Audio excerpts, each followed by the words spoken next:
Hey there. Ever take a picture, like maybe your kid right next to a Christmas tree? He's opening a present. You take the picture. He's clear.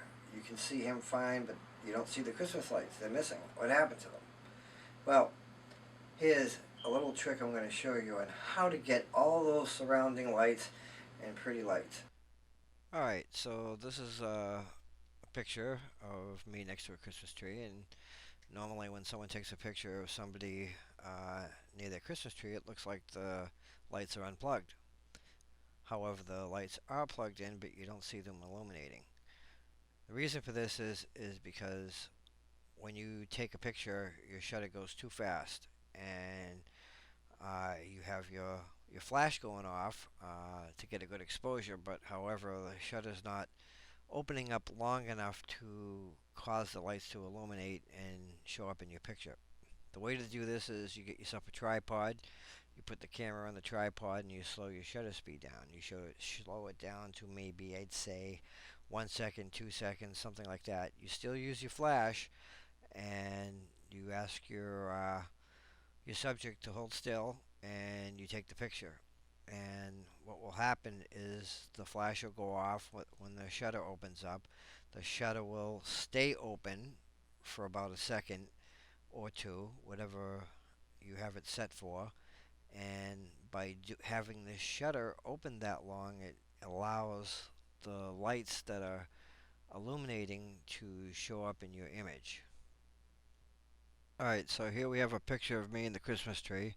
This is how normally uh, you would take the picture. And of course, you don't see the lights illuminating like you would like to see them. And this is doing this picture without shutter drag. Alright, so now we have a picture here with shutter drag, and this is normally how the picture would look. Um, if you use my method, you can see the lights on the tree are illuminating, and they appear to look normal. Here's another shot of the Christmas tree. You can see the lights illuminating off the monitor, the TV there, and that looks much better when you use a flash with shutter drag, giving the lights a chance to illuminate. Now this picture is taken with an even longer shutter speed. It makes the lights illuminate a lot more, and you can even see them illuminating off the wall, the white wall. You could see the reflection and the lights shining up on the wall there. Normally, if you had children there and you were taking pictures of them opening the presents, you wouldn't use that long of a shutter speed. You might get some motion blur unless they, held really still. This is a very long shutter speed, and it does make the colors really pop. Um, so if you were to take a picture of the Christmas tree with just a tree or something like that, you could do it this way.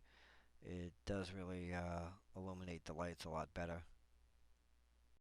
The reason this happens is because the flash is going off and illuminating the entire room, and it's overpowering the lights uh, that are on the Christmas tree or any other uh, illuminating light. Because the reason is the shutter is going so fast, it doesn't have a chance to pick up the lights. So a way to cure this is you have a thing what they call dragging the shutter. What that means is you're going to still have your flash, you're going to take your picture. The only difference is the shutter's going to open, the flash is going to go off, the shutter's going to stay open for maybe a second or two more, and then it's going to shut down. Okay? What this does is the flash goes off, that's instantaneous. The exposure of the whole room is already taken. And now the lights are starting to illuminate while the shutter's open. And then the shutter closes. Okay? Now you can take pictures of your kids while they're, or friends or whatever, by the tree, or just take a portrait by the tree. The key to this is you need a tripod, a sturdy tripod.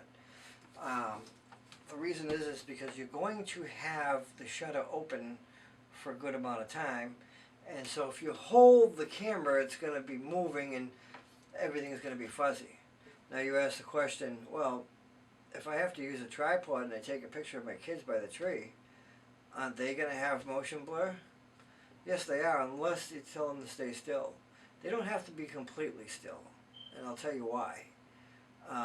Just as still as a person can normally be. The reason for this is 99% of the exposure of your kid was taken when the flash went off. As soon as that flash goes off, he's way underexposed, so the sensor is not picking up the movement that he's making. And what's happening is the shutter's staying open, and it's picking up the lights that are illuminating from the tree, or maybe fire from the fireplace, or whatever that is. So you're not going to see motion blur unless he sits there and moves like this during the whole time. But if he stays relatively still and poses for the shot, and you take a 2-second to 3-second shot, you're going to be fine. You're not going to have any blur.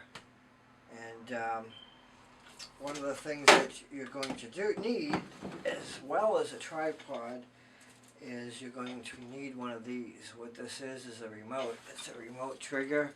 What it does is it allows you to set your camera and walk away from it, or even you could still be near it, but it allows you to trigger the shot without touching the camera. And the reason for that is because if you touch the camera, the shutter button, what's going to happen is there's going to be a little bit of motion from this. So the way to remedy this is there's two ways. You either you get yourself a remote trigger, or you can use a remote timer. I prefer the remote trigger, and I'll show you how this works. Basically, you could be near the camera. This goes a good long distance. This goes for about, I was about 50 yards away from the camera, and it's still triggered with this. But anyway, so how this works is you just press the button, and what it does is it'll take the shot, like that. See, I didn't touch the camera, I didn't do anything. All I did is I pressed the button, and it picked it up. So this is a key element for taking your pictures with a long shutter, long open shutter, because you're not anywhere near your camera, you're not touching it, and you're safe that way.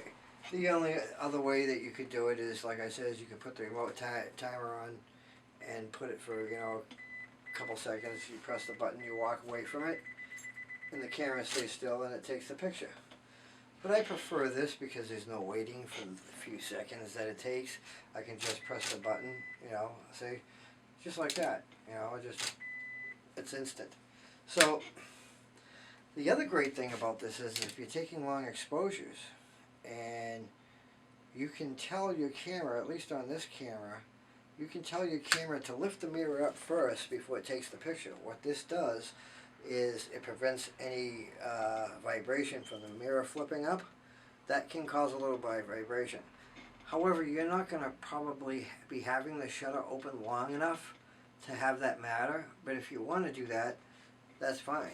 How this works is you set it up on mirror up first, so you press the, what you would do is you press the button once, you'd hear a click, that's the mirror going up. Then you press it again, and it'll take the shot.